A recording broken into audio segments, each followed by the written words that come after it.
Hi everyone, मैं हूं SP Chaudhary और आप देख रहे हैं एचवी एजुकेशन हब।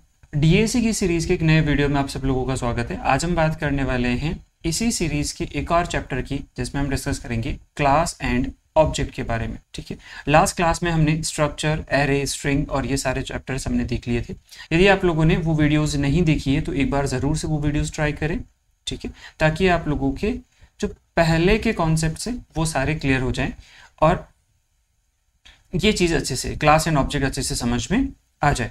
तो चलिए बिना किसी देरी के स्टार्ट करते हैं फटाफट से। Class and object. Class and object की बात करने से पहले हम बात करें स्ट्रक्चर की, कि लास्ट लेक्चर में हमने स्ट्रक्चर के बारे में पढ़ा था। स्ट्रक्चर एक यूजर डिफाइंड डेटा टाइप बनाने के लिए काम में आता है। किस तरह से यूजर डिफरेंट टाइप के डेटा को एक साथ स्टोर कर सकता है, ये चीज़ें हमने स्ट्रक्चर में डिस्कस की थी। उसी का इम्प्रूव वर्जन है क्लास एंड ऑब्जेक्ट। होता क्या है क्लास एंड ऑब्जेक्ट? तो क्लास एंड ऑब्जेक्ट भी स्ट्रक्चर की तरह एक यूजर डिफाइंड डेटा टाइप है। यूजर डिफाइंड डेटा टाइप है। C++ में हम क्लास एंड ऑब्जेक्ट को यूज करते हैं यूजर डिफाइंड डेटा टाइप बनाने के लिए, ठीक है। और हम कह सकते हैं कि ऊप्स का सबसे इंपॉर्टेंट फीचर होता है क्लास एंड ऑब्जेक्ट। हम कह सकते हैं कि class and object is a feature of object oriented programming. Oops का एक बहुत ही इंपॉर्टेंट फीचर है। हम कह सकते हैं कि पूरा ऊप्स इसी क्लास एंड ऑब्जेक्ट के चारों तरफ घूमता है, ठीक है। अब हम यहाँ बात करते हैं इसके सिंटैक्स की, कि हम किस तरह से सिंटैक्स लिखेंगे, यानी क्लास एंड ऑब्जेक्ट को बनाएंगे कैसे। तो इसके लिए हम एक कीवर्ड यूज करते हैं जो कि है क्लास कीवर्ड। स्ट्रक्चर में हम यूज करते हैं स्ट्रक्ट कीवर्ड, जबकि क्लास एंड ऑब्जेक्ट में हम यूज करते हैं क्लास कीवर्ड को, ठीक है। सिंटैक्स देखो इसका, फर्स्ट लिखते हैं क्लास कीवर्ड, फिर उसके बाद में क्लास का नेम, देन कर्ली ब्रेसेस, और उसके बाद यहाँ पर हम लिखते हैं मेंबर वेरिएबल्स, ठीक है, और मेंबर फंक्शंस। स्ट्रक्चर में हम सिर्फ मेंबर वेरिएबल बनाते हैं। हालांकि C++ के स्ट्रक्चर के अंदर हम मेंबर फंक्शंस बना सकते हैं, लेकिन यहाँ हम मेंबर वेरिएबल और मेंबर फंक्शंस दोनों बनाते हैं, और उसके लिए हम यूज करते हैं एक्सेस स्पेसिफायर। और आप कहोगे सर ये क्या होता है? एक्सेस स्पेसिफायर समझ में नहीं आया, मेंबर समझ में नहीं आया, मेंबर फंक्शन समझ में नहीं आया, है ना। सिंटैक्स में कुछ खास समझ में नहीं आया। तो देखो एग्जाम्पल देखते हैं एक, ठीक है। एग्जाम्पल की यदि हम बात करें तो मान लो हम एक बॉक्स को डिफाइन करना चाह रहे हैं। तो बॉक्स में क्या होता है सर? बॉक्स में मेन आता है उसकी हाइट, विड्थ और डेप्थ। तो उसके लिए हमने एक क्लास बना ली, क्लास बॉक्स, ठीक है। देन यहाँ मैंने इंटीजर के में एक हाइट, एक विड्थ और एक डेप्थ के लिए मैंने d ले लिया, है ना। हमने क्या किया? हमने एक क्लास बनाई जिसका नाम रखा बॉक्स, ठीक है, और उसमें इंटीजर के 3 मेंबर वेरिएबल्स डिक्लेयर कर दिए, जिसमें है एक हाइट, एक विड्थ और एक डेप्थ। हाइट के लिए हमने h लिया है, विड्थ के लिए w और डेप्थ के लिए d लिया है। इनको क्या कहते हैं सर? इनको हम कहते हैं मेंबर वेरिएबल। क्या कहलाएंगे? मेंबर वेरिएबल, ठीक है। अब बात करते हैं, यहाँ हम बना सकते हैं मेंबर फंक्शन। मेंबर फंक्शन बनाने के लिए मान लो मैं एक फंक्शन बनाऊं जो हाइट, विड्थ और डेप्थ को स्टोर करता हो। तो उसके लिए मैंने एक मेंबर फंक्शन बना दिया, वॉइड सेट डेटा नाम का फंक्शन, ठीक है। और इस फंक्शन में हमने हाइट रख दी 10, विड्थ रख दी 10 और डेप्थ भी रख दी 10। कोई सी भी वैल्यू हम रख सकते हैं, ठीक है। और उसके बाद मैंने क्लास को एंड कर दिया, ठीक है। ये क्या कहलाएगा सर? इसे हम कहेंगे मेंबर फंक्शन। क्या कहलाएगा? Member function. तो हमने यहाँ 2 चीजें डिस्कस की। क्लास के अंदर एक तो होते हैं मेंबर वेरिएबल्स और दूसरा होता है मेंबर फंक्शन, ठीक है। ये चीज समझ में आ गई होगी। अब आपको सर आपने थोड़ी देर पहले एक्सेस स्पेसिफायर की बात की थी, ये क्या होता है? हाँ, एक्सेस स्पेसिफायर को देखो, यदि हम क्लास एंड ऑब्जेक्ट में बात करें तो एक्सेस स्पेसिफायर्स में हमारे पास 3 तरह के एक्सेस स्पेसिफायर होते हैं। एक होता है पब्लिक, एक होता है प्राइवेट और एक होता है प्रोटेक्टेड। हालांकि प्रोटेक्टेड को हम बाद में बात करेंगे, अभी हम ये दोनों देखने वाले हैं। और इसमें डिफॉल्ट होता है प्राइवेट। यानी अभी तक मैंने ये नहीं बताया कि ये हाइट, विड्थ और डेप्थ का एक्सेस स्पेसिफायर क्या होगा, तो अपने आप क्या ले लिया उसने अपने आप ले लिया प्राइवेट। ऐसे ही मैंने ये नहीं बताया कि सेट डेटा फंक्शन का एक्सेस स्पेसिफायर क्या होगा, तो अपने आप वो क्या ले लेगा। अब आपको सर ये होता क्या है एक्सेस स्पेसिफायर, इसके बारे में तो आपने बताया नहीं।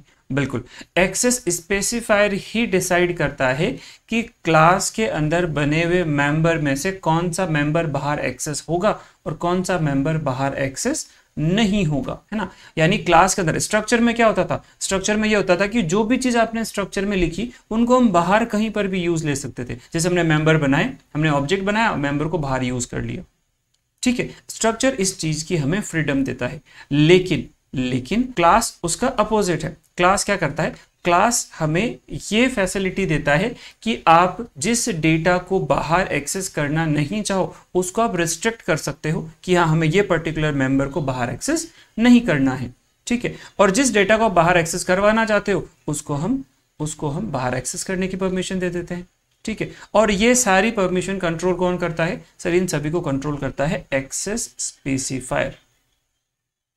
यानी जिसे क्लास के बाहर यूज करना है वो उसे परमिशन दे दो, और जिसको क्लास के बाहर यूज नहीं करना उसे परमिशन मत दो। कैसे देंगे परमिशन, तो उसके लिए हम यूज करते हैं इन पब्लिक और प्राइवेट को। नाम से साफ समझ में आ रहा है, जो मेंबर वेरिएबल या मेंबर फंक्शन कोई सा भी मेंबर हो, है ना, यदि कोई मेंबर प्राइवेट एक्सेस स्पेसिफायर में डिक्लेयर किया हुआ है, इसका मतलब है कि उसे बाहर यूज नहीं किया जा सकता, ठीक है। लेकिन यदि कोई मेंबर पब्लिकली डिफाइन किया हुआ है या पब्लिक एक्सेस स्पेसिफायर में लिखा हुआ है, इसका मतलब है कि उसे हम बाहर यूज कर सकते हैं। अभी मैंने कोई सा भी एक्सेस स्पेसिफायर नहीं लिखा, तो ये दोनों मेंबर अपने आप क्या बन गए सर, ये दोनों मेंबर अपने आप बन गए प्राइवेट। अपने आप क्या बन गए, प्राइवेट। क्या हम इन्हें बाहर यूज कर सकते हैं, नहीं। बाहर यूज करते कैसे हैं, बिल्कुल बाहर यूज कैसे करते हैं, देखो। तो मान लो हमने यहां एक मेन फंक्शन बनाया और मेन फंक्शन के अंदर हमने एक इसी बॉक्स क्लास का B1 एक ऑब्जेक्ट बना दिया, बिल्कुल वैसे ही जैसे कि एक स्ट्रक्चर में ऑब्जेक्ट बनता है, ठीक है। तो B1 में हमने क्या कर दिया, एक बॉक्स क्लास का हमने B1 एक ऑब्जेक्ट बना दिया, अब ऑब्जेक्ट में होगा क्या, B1 को एक मेमोरी मिलेगी और इस ऑब्जेक्ट में हमेशा एक चीज हमेशा ध्यान रखना, चाहे वो क्लास हो या फिर स्ट्रक्चर हो, ऑब्जेक्ट के अंदर मेमोरी मिलती है मेंबर वेरिएबल्स को। तो एक मेमोरी मिलेगी हाइट के लिए, एक मेमोरी मिलेगी विड्थ के लिए और एक मेमोरी मिलेगी डेप्थ के लिए। ये तीन मेमोरीज B1 ऑब्जेक्ट के पास होगी। यहां तक समझ में आ गया, हमने कहा ठीक है। क्या हम B1.h से डेटा स्टोर कर पाएंगे, बिल्कुल नहीं कर पाएंगे। क्यों, क्योंकि हमने अभी तो डिस्कस किया था कि यदि हम कोई सा भी मेंबर बनाए, ठीक है, तो वो डिफॉल्ट क्या होता है सर, वो डिफॉल्ट होता है प्राइवेट। डिफॉल्ट क्या होता है, प्राइवेट होता है। इसका मतलब है कि उसे इस क्लास के बाहर एक्सेस नहीं किया जा सकता, ठीक है। प्राइवेट मेंबर की क्या प्रॉपर्टी है, वो सिर्फ क्लास के अंदर यूज हो सकते हैं, उन्हें क्लास के बाहर कैसे भी एक्सेस नहीं किया जा सकता। तो यहां पर भी एक एरर आ जाएगी कि जो h है वो प्राइवेट है, यानी जो हाइट वाला मेंबर हमने बनाया है वो प्राइवेट मेंबर वेरिएबल है, उसको हम बाहर यूज नहीं कर सकते।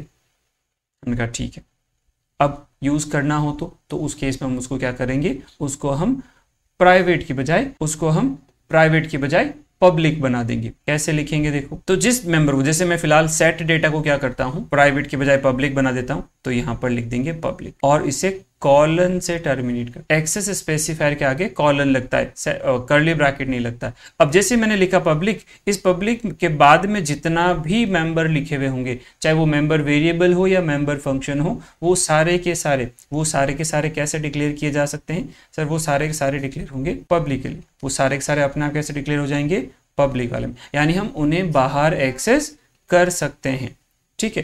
कैसे एक्सेस करेंगे, तो उसके लिए मैंने यहां लिख दिया कि B1.set अंडरस्कोर डेटा को कॉल किया, ठीक है, ये चीज अलाउ हो जाएगी। अब क्या होगा सर, यहां से कॉल जाएगा इसके पास, ठीक है, और ये हाइट विड्थ और डेप्थ को क्या कर देगा, असाइन कर देगा। किन वैल्यू से, जो हमने लिख रखी है, यानी हाइट क्या हो जाएगी सर 10, विड्थ क्या हो जाएगी 10 और डेप्थ क्या हो जाएगी 10। आप कहोगे सर हमने तो यहाँ बताया नहीं कि हाइट कौन से ऑब्जेक्ट में रखनी है, विड्थ कौन से ऑब्जेक्ट में रखनी है, डेप्थ कौन से ऑब्जेक्ट में रखनी है। तो इसे बताने की जरूरत नहीं है, जो ऑब्जेक्ट उसे कॉल करेगा, जो ऑब्जेक्ट उसे कॉल करेगा वो उसी के मेंबर को एक्सेस करेगा। यानी सेट डेटा को जिस ऑब्जेक्ट ने कॉल किया होगा, सेट डेटा को जिस ऑब्जेक्ट ने कॉल किया होगा, उस ऑब्जेक्ट के मेंबर यानी हाइट विड्थ और डेप्थ को क्या करेगा, वो असाइन कर देगा। ओके, यहां जिस ऑब्जेक्ट से हम कॉल कर रहे होते हैं, जिस ऑब्जेक्ट से हम कॉल कर रहे होते हैं उस ऑब्जेक्ट को कहते हैं कॉलिंग ऑब्जेक्ट, कॉलिंग ऑब्जेक्ट।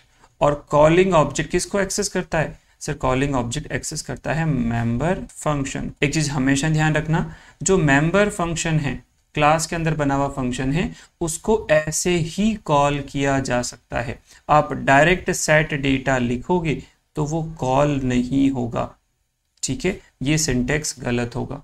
एक चीज हमेशा ध्यान रखना, जो चीज क्लास के अंदर बनी हुई है यानी जो क्लास के मेंबर है उनको हमेशा ऑब्जेक्ट से ही एक्सेस किया जा सकता है, ठीक है। जैसे हमने b1.h ऐसे h को यानी हाइट को एक्सेस करने की कोशिश की थी, हालांकि वो प्राइवेट होने की वजह से बाहर एक्सेस नहीं हो पाया। हम यदि वो पब्लिक होता तो हम उसको इसी तरह से एक्सेस करते, ऑब्जेक्ट फिर डॉट ऑपरेटर, ऑब्जेक्ट फिर डॉट ऑपरेटर, है ना। उसके बाद लिख दो मेंबर, चाहे वो मेंबर वेरिएबल हो या फिर मेंबर फंक्शन हो, ठीक है।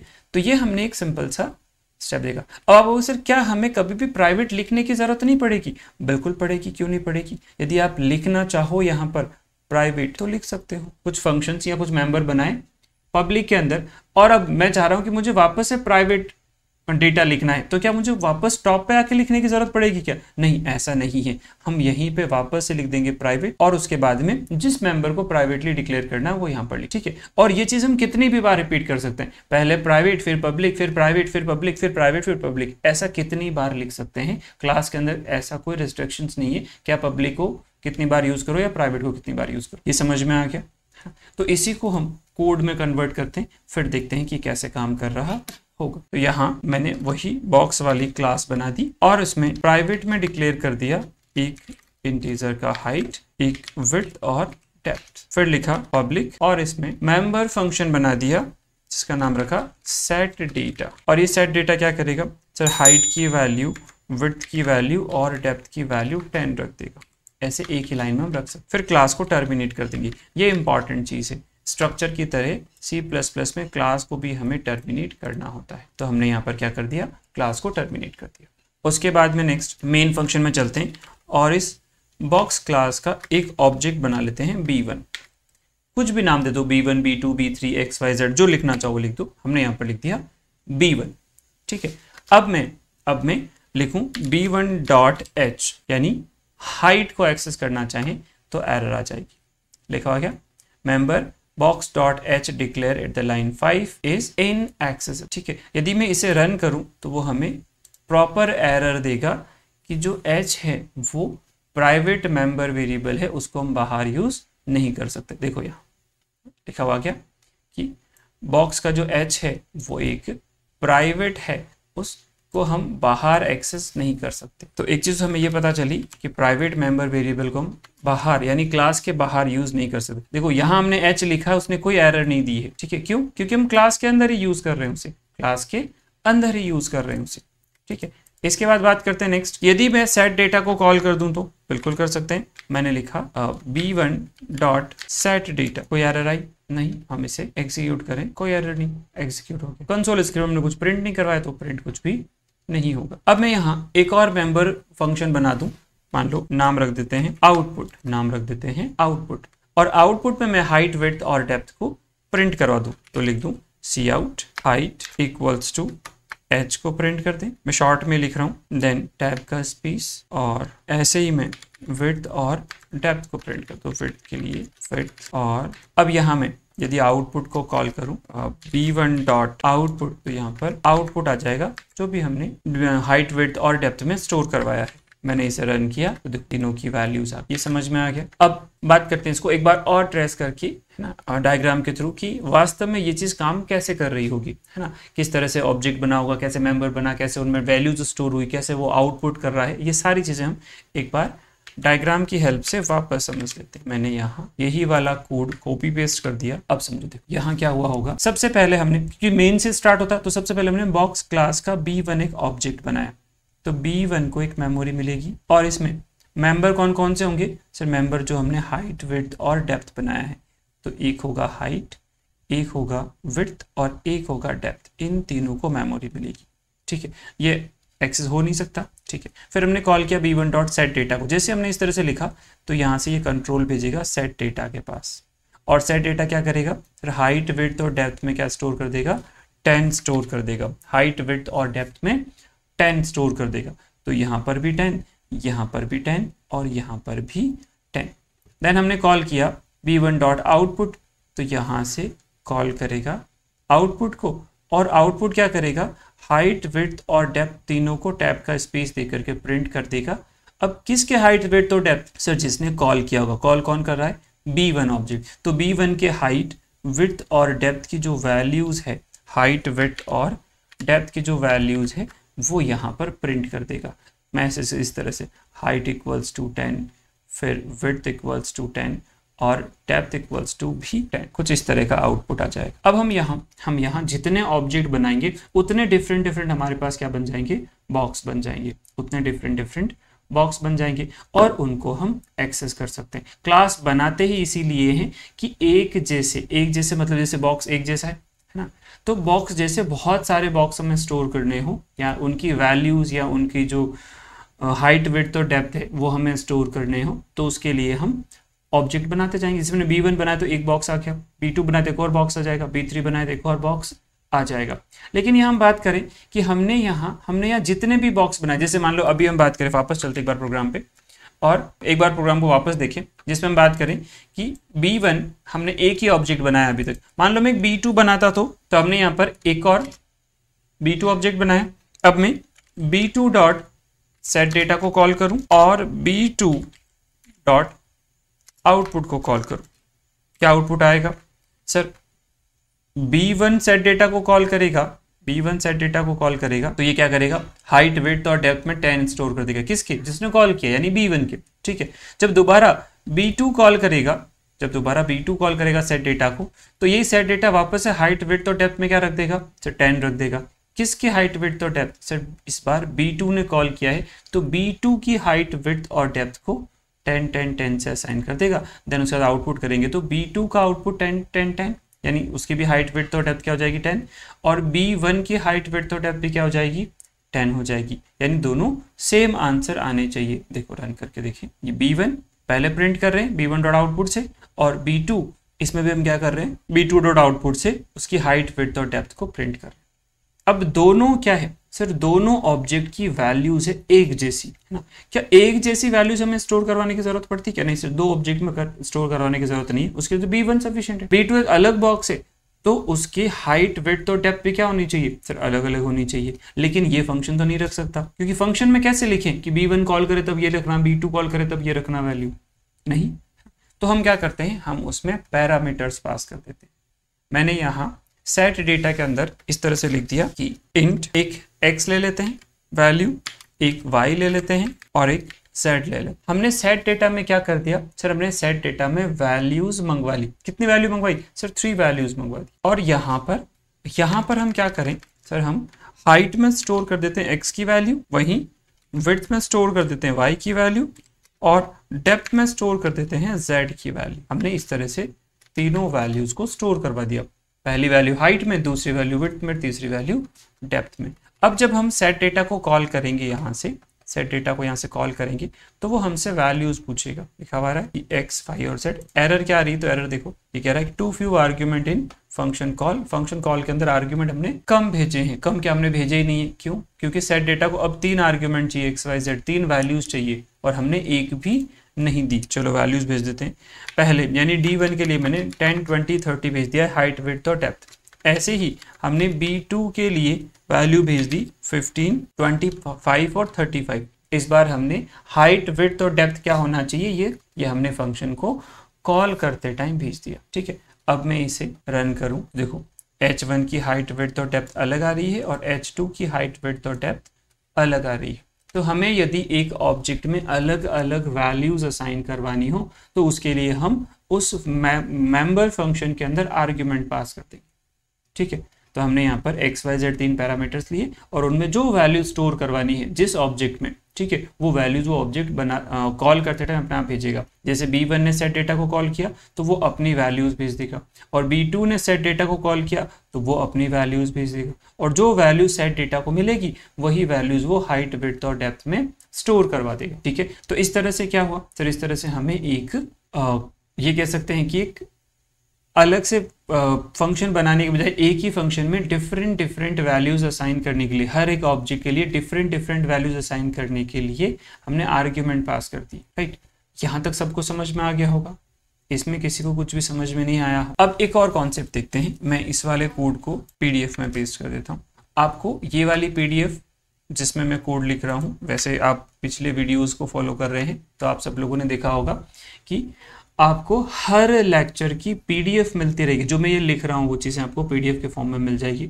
PDF कहाँ मिलेगी, तो एक तो आपको वीडियो के डिस्क्रिप्शन में मिल जाएगी, वहाँ पर एक लिंक दे रखा वो ले लो, और यदि वो सही से काम नहीं कर रही है या वो ओपन, क्योंकि वो क्लाउड का लिंक है तो हो सकता है 1% के लिए प्रॉब्लम आ जाए, तो आपको टेलीग्राम चैनल पे भी ये वाली PDF जो है वो मिल जाएगी। और टेलीग्राम चैनल है अपना HV एजुकेशन हब ऑफिशियल।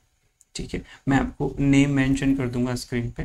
ठीक है, तो आपको टेलीग्राम का वो चैनल ज्वाइन कर लेना है, तो वहां आपको ये PDF मिल जाएगी। ठीक है, अब बात करते हैं इसके बाद में नेक्स्ट, एक हमारे पास पॉइंटर आता है दिस पॉइंटर। पॉइंटर हमने स्ट्रक्चर में पढ़ा था, पॉइंटर हमने उससे पहले भी पढ़ रखा है, सेम वही स्ट्रक्चर वाला ही पॉइंटर है। बात करते हैं यहाँ पर ये दिस पॉइंटर क्या है इसके बारे में। ठीक है, तो समझो, देखो, तो यदि मैं इस मेंबर फंक्शन के अंदर जो हमने पैरामीटर्स बनाए x, y, z और बनाए हैं, यदि इनका नाम x, y और z रखने की बजाय इस तरह से हाइट,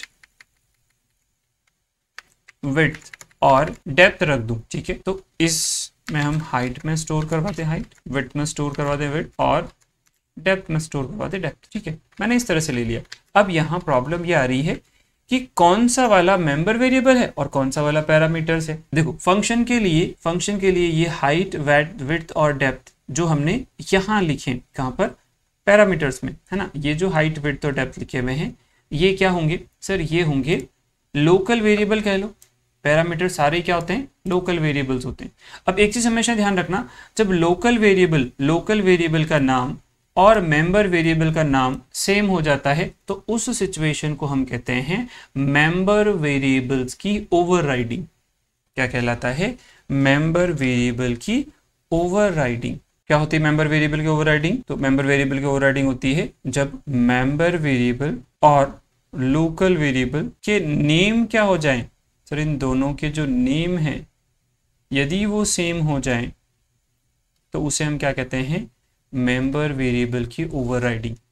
उनको हम क्या कहते हैं, मेंबर वेरिएबल की ओवरराइडिंग। अब एक चीज हमेशा ध्यान रखना, जब मेंबर वेरिएबल की ओवरराइडिंग हो रही हो, नाम दोनों का सेम है, तो किसको प्रायोरिटी मिलेगी सर, प्रायोरिटी मिलती है लोकल को, है ना, लोकल को हाई प्रायोरिटी मिलती है। यानी हम ये कह सकते हैं कि यहाँ पर जो भी हमने H और W और D स्टोर किए हैं ये कौन से वाले होंगे सर, ये लोकल वाले होंगे। तो हम कैसे बताएं कि ये वाला जो H है वो लोकल नहीं मेंबर वाला होगा और ये वाला H जो है वो लोकल वाला होगा। हमें यहाँ ये नहीं पता कि कौन सा लोकल है और कौन सा मेंबर है। बेसिकली हमें पता है कि लोकल है या मेंबर, लेकिन हम ये नहीं बता सकते कि मेंबर कौन सा वाला है ना, क्योंकि लोकल की प्रायोरिटी हाई, ये वाला H भी लोकल और ये वाला H भी लोकल, ये W भी लोकल और ये दोनों D भी क्या है, लोकल। कौन से वाले, जो हमने यहाँ पर पैरामीटर्स में लिखे। ठीक है, तो हम कैसे बताएं कि ये वाला जो H होगा वो तो हमारा मेंबर वेरिएबल होगा और ये लोकल होगा, क्योंकि लोकल की वैल्यू तो हमें मेंबर में रखनी है